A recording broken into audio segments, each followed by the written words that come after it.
on this subject, and the question is Jurgen Klopp's era now over at Liverpool? Has he lost his powers?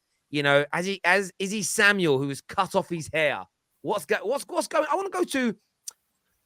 You've recently lost a German in your life, Daniel. Do you feel like the? That was a low blow. That was low.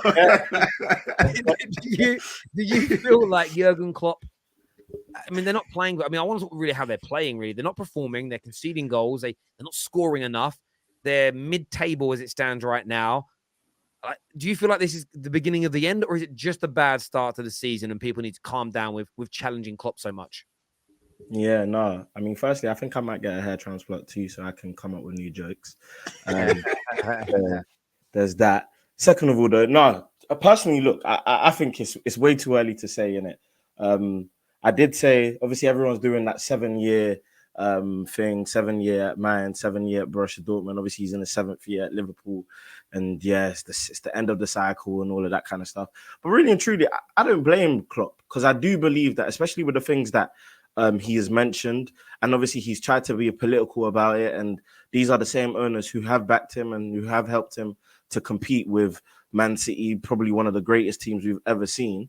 They've not helped him to replenish the squad, in my opinion, enough. I get that obviously there have been some signings that have been made and stuff like that, but things like having to make the decision between paying Salah or Mane, I think as a club of that size, in terms of the fact that they've been able to build themselves to that competing phase where they're able to be the second best team in England, if not the world, you should never be in a situation where you have to choose between which player you have to play. Like, out of a front three that have been so successful for literally the time that they've been together at Liverpool. So I just think it's been a bit weird that Klopp's been made to, or Liverpool have been made to make decisions, and Klopp's obviously had to front them and been the face man and the guy to come out and that. But nah, man, I think it's way too early to say that Klopp's time at Liverpool's done. Obviously, it does largely depend on what happens this season, in terms of like where Liverpool finish and whatnot. Because again, if Liverpool finish in they won't finish in this position. But if Liverpool finish 10th, it would be interesting to see what the management would do, because I don't really know what they would do in terms of that, because there's no sacking culture really. You don't really know what it would take for them to sack Klopp. But because I always thought it would be Klopp to leave rather than Liverpool sacking Klopp. But yeah, man, just as a final point, I just think it's way too early to say, just because they've lost to Arsenal. I mean, Arsenal, again, one thing I do agree is that they lost to a team in the ascendancy. They lost to one of the most, if not the form team, the best team in the league. And I don't think there's any shame necessarily in that. So it's just about how they regroup, and how they get back to it. Because one thing that Liverpool have shown us above any team, obviously bar Man City, is that they're able to put together a string of wins. Like, and yeah, maybe they've not been playing that well, but they definitely can still put up. Like, let's not act like we would be surprised if Liverpool went on a 15-game winning run, whether or not they're convincing wins or not. Let's not be surprised if they went ahead and did that. If we done it this season, I'd be very surprised. Fair enough. But some people were surprised last season, JJ. Like when you started. Yeah, and because last season what you were seeing, it was that every other season before that, our performances matched the result. Even if we didn't win, our performances were that good. After January, our performances were terrible, but we were able to get over the line, and we were those mentality monsters that we like to talk about. I think this is Klopp's biggest job, because and I've said it before, and when I said it, people call me reactionary and stuff. Klopp's never proved that he can go and rebuild a team ever. So at Mainz he didn't, at Dortmund he didn't. It's never been done. If anything, what it suggests is that he can't do it and that he needs something. But have your ownership given him the platform to rebuild, though? Have they given him that platform to rebuild your ownership? Yeah, no. They have given him that platform to rebuild. But there's this narrative talking about that, FSG haven't invested, they haven't done this, they haven't done that. Klopp signed an extension understanding what the terms and conditions were of that contract. So regardless whether I'd love an owner like Newcastle's owner or City's owners, where we can go and splash and do whatever, right? But ultimately, we haven't got those owners. So he has to work with the parameters he's got. And yes, do you know what I mean? Like you said, he's in a position now where, because he's got credit in the bank, of course he's going to go and get the rest of the season to go and play out. We could finish, do you know what I mean, 11th, 12th. He's going to get the end of the season, 100%. But we have to start to look at and say, what key decisions has Klopp made that have caused things to change over, right? So we go and speak about Mane. The choice wasn't between should we pay Mane or Salah. Mane wanted to leave the season before. Michael Edwards came out, and there's actually reports coming out and saying that Michael Edwards, which is obviously our technical director, had actually qualms with Klopp in regards to the strategy, saying, you know what, we need to offload some of these players and start refreshing the squad. And Klopp's isn't that why you brought in like Luis Diaz early? Like, we got Luis Diaz early, but Mane wanted to leave that summer. He's actually come out in BBC Africa saying that move to Bayern Munich was the best thing for his career as well. He's actually openly said that.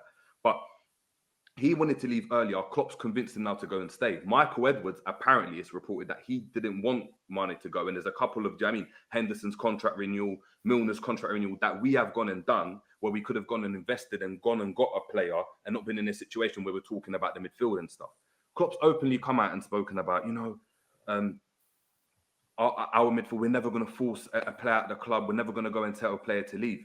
There's this sentimentality and this kind of undivided loyalty he's got to players, and it's starting to hamper Liverpool, and it has. And I don't know whether it's because at Dortmund and at Mainz, obviously, his players were getting picked apart. So at Dortmund, every player was going to Borussia Dortmund and the next best team. At Liverpool, he's at a club now where for the first time we're able to keep that core of players, and he's unable to actually go and give players a chance. AJ, can I ask a question just so that we can clarify something? Yeah. So does Klopp have the final say over like a lot of the ins and outs, those decisions? He has, and he's openly spoken about, I have the final say in regards to what players stay, what players go. Henderson's contract, he pushed for that. He's the one that pushed for it.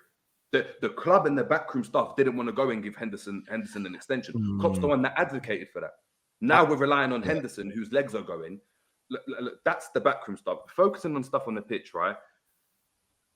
We're a team that seem to be able to only play one way, and this is this high intensity type of high octane football. There's two ways you go about it. You either get players that can go and fulfill the role that you want them to do, which is what we had before. We had a high level kind of midfield and high intensity team. What we've seen now is that that's been combated by teams understanding what we do, but also the legs in the team. We're unable to go and get around the park and do the same thing that we're able to do. So we've had to slightly change the way we do stuff. Ultimately, we're not as good as doing that because tactically, Klopp's proving to be inept. He's not able to go and tinker with the team and change the way we play in order to make us more successful with the players we've got. So then there's a necessity for there to be an investment in players that can do that role. So you've got to go and get a player that can run about. Now, people speak about, obviously, Liverpool went out to go and get Tchouaméni, right? And there's all these rumors like Barella and all these Jude Bellingham's in talks apparently. We were talking about needing a midfielder. Klopp's openly said we went in for a midfielder but didn't get him, and we ended up going and getting Núñez. That doesn't make any sense to me. Well, I think it does to me, though, in terms of what Liverpool fans have said before. We go for number one targets, and if our number one midfielder is not available now, we'll move on to maybe our number one striking target and wait for that midfielder.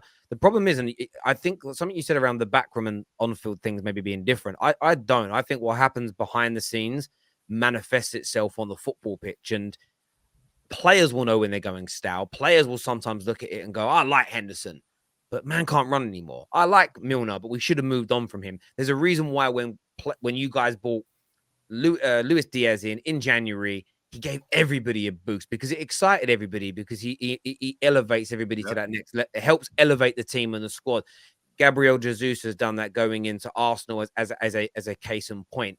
And all of our clubs have got examples of when players are coming. Kulusevski at Tottenham is another one. And I think that the lack of buying and maybe not adapting, and this is where Klopp's going wrong maybe. It's 7 years. What he started off doing worked really well, but football evolves and moves on. Systems and styles have to be adapted. No one talks about Pep Guardiola's style now. No one calls it tiki-taka because it isn't tiki-taka, because tiki-taka got found out, not because it was a bad system and style, but suddenly teams, a bit more power, a bit more strength, and technical ability together started to overpower it. And he had to adapt the way he played and the type of players that he used. You know, everyone a little while ago said, oh, he would never use a number 9. It didn't work with Etu, didn't work with Zlatan. What's he gone out and bought? A number 9 and just made an adjustment. Etu's thing was a different scenario, maybe, but like end of the day, he's made an adjustment. And I think with Jurgen Klopp, his inability to change, the over loyal approach he has to players is a hindrance, and it's costing you now. I remember saying this 2 years ago, and Liverpool fans laughing at me. Again, everybody always thinks you're being salty, but they don't want to listen. Klopp and Robertson and Trent, top class, but football will evolve where using your fullbacks in a back four as your main source of creativity was going to end up costing you. You guys are still trying to do it. Teams are nullifying it more and more. And then you've lost your workhorses in midfield that covered their defensive positions, and you're being caught out. Like, it's so obvious what's going on. The fact that Jurgen Klopp is ignoring these things, the fact that he's still picking Trent to play when he's in the worst form of his life, it's gross negligence. It is gross negligence. And if you were doing that, any of you were doing that in your day job, you would be getting reprimanded. And I get he's got credit in the bank and he deserves time to turn it around. Of course he does. But I look at the way Liverpool are playing right now, and for me, 90% of it is on Jurgen Klopp, because he can demand things from FSG. If he came out and said, I need more for this squad, the fans would force SFG into spending, but he doesn't, because he is too arrogant. And he can't. I've heard at times people can say he's been better than Pep in terms of current form and what he's been doing, but he ain't on Pep's level, right? He ain't on Pep's level. He ain't nowhere near a Fergie. These guys, I mean, Pep's doing it now. He's rebuilding a team. Everyone said Pep couldn't do it, and he is. Rebuilding teams is one of the hardest things to do in football, and it's why every other manager, and I'm sorry to take it here, but I've got to, that you ask who's the greatest manager of all time, says Fergie, and the one consistent they all say is that guy kept on rebuilding teams. Managers know rebuilding in the same place is almost an impossible task, and to do it 4 times in nearly 3 decades is ridiculous, and Klopp's struggling with that. And what he typically does is he loses his dressing room a little bit, loses the grip on the team, and leaves, still with his head held high, still as a legend at those particular football clubs. But I think we could be seeing the beginning of the end for Jurgen Klopp unless he changes his ways, because I don't see him getting this group of players back on side physically and mentally to be able to compete anymore, because they're too old. Above everything else, they're too old now. They're too old. What I don't understand is there's little things that we've done over the years that have just not made sense. So going back to Gini Wijnaldum, we had a player there, regardless what people think of him. I loved him as a player, but regardless what other players think of him, he played 38 games a season, like 36, 37.5 games a season on average. He was injured like 5 times. Do you know what I mean? Like it was a joke. He was so consistent. What we did, we got rid of him and brought in Thiago. That, yes, in terms of ability, it's clear to see. Do you know what I mean? He's on another level. But he's only available for 26 games. He's only available, and he's now become so important and so important to us. He's now becoming a detriment, because when he's not on the pitch, who else have we got to go and play? What is it? What is it that Harvey Dent said? What, in the Dark Knight? Yeah, die a hero, live long, love, to become a villain. Yeah. I'm just saying, maybe. What I'm saying is that, like, Terry, you're 100% right. You look on the pitch, and I don't know about other fans. I know some fans wanted to, do you know what I mean, be loyal beyond regard. It doesn't matter what Klopp does, because we've won the Premier League in 30 years. Klopp can do no wrong. Like, he can't be critiqued. Keep him. He can't do anything. He's just. I mean, he's God. He's God at the moment. So what he's done for the city, what he's done for us, is just like, forget it. No, it's like I've been speaking about, and loads of other fans on this platform have been speaking about needing to change tactics. The fact that, do you know what I mean, this Gengen press isn't working. Our possession-based game isn't as good. We're spamming crosses in. Like, what the hell are we doing? It doesn't make any sense. We've got Jota in the box, and yeah, he's a good header, but do you know what I mean? Sometimes we're going up against centre-backs that are 6'4" and winning everything in the air, and there's no other outlet. There's no creativity. We saw it in the Champions League final. We saw it on the back end of last season. Yeah. And now it's taken till now for Klopp to decide, you know what? Yeah, we need to change system. And he's just gone to a 4-4-2. And then you look at the in-game management, we end up playing a Brendan Rodgers-esque kind of system back when he was at Liverpool, with Henderson at right mid, Elliott at left mid, replicating what Downing did for us, with Jota and Bobby up front. Like, what is going on? Like, what's going on? I think though, like what I'll say is though,